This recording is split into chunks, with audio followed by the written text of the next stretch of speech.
ಪರಮ ದಯಾಮಯನು ಕರುಣಾನಿಧಿಯಾದ ನಮ್ಮ ನಿಮ್ಮೆಲ್ಲರ ಸೃಷ್ಟಿಕರ್ತನಾದ ಅಲ್ಲಾಹನ ನಾಮದಿಂದ ಬನ್ನಿ ಪರಸ್ಪರರನ್ನು ಅರಿಯೋಣ, ಸೌಹಾರ್ದತೆಯನ್ನು ಬೆಳೆಸೋಣ.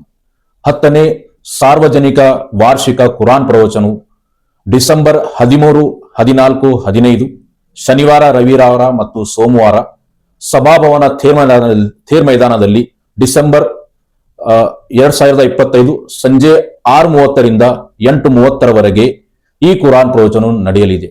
ತಾವೆಲ್ಲರೂ ಸಹ ಪರಿವಾರದಿಂದ ಜಾತಿ ಮತ ಭೇದವಿಲ್ಲದೆ ಈ ಕುರಾನ್ ಪ್ರವಚನದಲ್ಲಿ ಭಾಗವಹಿಸಬೇಕೆಂದು ವಿನಂತಿಸುತ್ತೇನೆ. ಈ 3 ದಿವಸದ ಕುರಾನ್ ಪ್ರವಚನದ ಟಾಪಿಕ್ಗಳು: ಮೊದಲನೇ ದಿನ ನ್ಯಾಯ ಮತ್ತು ಸಮಾನತೆಯ ಬಗ್ಗೆ ಹೇಳಲಿದ್ದಾರೆ. 2ನೇ ದಿನ ಮನಶಾಂತಿ. 3ನೇ ದಿನ ಧರ್ಮ ಮತ್ತು ಮಾನವ ಸಂಬಂಧಗಳು. ಈ 3 ದಿವಸದ ಕುರಾನ್ ಪ್ರವಚನವನ್ನು ಹೇಳಲು ಮಂಗಳೂರಿನ ಸುಪ್ರಸಿದ್ಧ ಪ್ರವಚನಗಾರರಾದ ಜನಾಬ್ ಮೊಹಮ್ಮದ್ ಕುನಿ ಅವರು ಬರಲಿದ್ದಾರೆ. ಆದ್ದರಿಂದ ತಾವೆಲ್ಲರೂ ಮತ್ತೆ ವಿನಂತಿಸುತ್ತೇನೆ, ಈ ಪ್ರವಚನದಲ್ಲಿ ಭಾಗವಹಿಸಿ ಇದರ ಪ್ರಯೋಜನ ಪಡಬೇಕೆಂದು ತಮ್ಮಲ್ಲಿ ವಿನಂತಿಸುತ್ತೇನೆ. ಧನ್ಯವಾದಗಳು.